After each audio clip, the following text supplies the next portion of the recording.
आज हम relative pronouns के हवाले से बात करेंगे।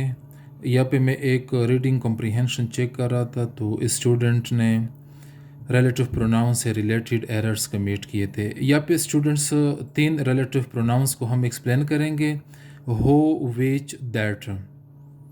इनके 3 केसेस को भी हम एक्सप्लोर करेंगे। हो सब्जेक्टिव केस है, इसको हम नॉमिनेटिव केस भी कहते हैं।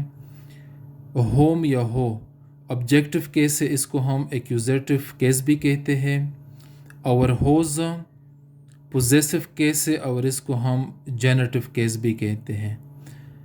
By the same token students, which whose, which आपका सब्जेक्टिव केस है, which again objective and whose possessive.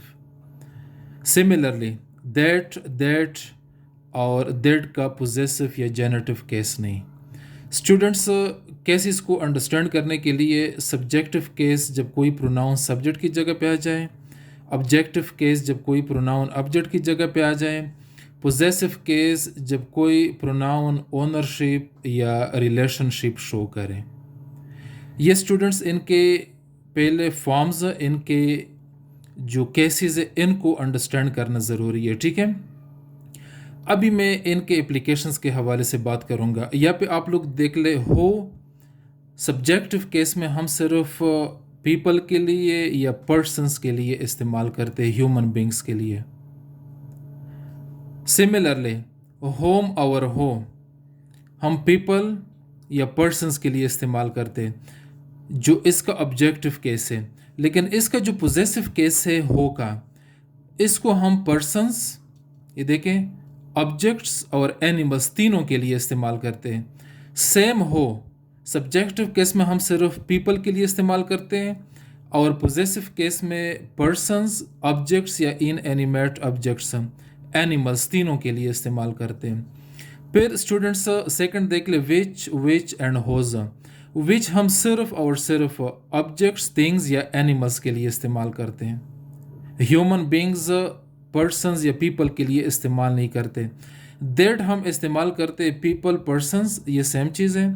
Things, objects again same, animals तीनों के लिए, पीपल, थिंग्स या ऑब्जेक्ट्स एंड एनिमल्स तीनों के लिए फिर हम प्रोनाउन दैट इस्तेमाल करते हैं। ये students, this is a very much important point in terms of grammar, in terms of cohesion. कोशिश कर ले स्टूडेंट्स के इनके एप्लीकेशंस को, इनके यूजेस को सही तरीके से आप पेपर में लिख लें। या पे स्टूडेंट्स दैट के साथ हम डिफाइनिंग क्लास स्टार्ट करते हैं और विच के साथ हम नॉन डिफाइनिंग क्लास स्टार्ट करते हैं सेंटेंस में, ठीक है। कोशिश करें क्लास के 2 मेजर टाइप से, डिफाइनिंग क्लास या रिस्ट्रिक्टिव क्लास, और non defining class, non restrictive class. Hopefully students, you will understand the applications of relative pronouns इनके सब्जेक्टिव केसेस में या फॉर्म में, इनके ऑब्जेक्टिव फॉर्म या केस में, और पोजेसिव केस में। हो, होम, हो, होज, विच, होज, दैट और दैट का पोजेसिव नहीं है। अगर आप लोग इसको मास्टर करने की कोशिश करना चाहते तो आप लोग रैन एंड मार्टन के हाई स्कूल इंग्लिश ग्रामर में इनके एप्लीकेशंस को एक साइंटिफिक तरीके से पढ़ने की कोशिश करें।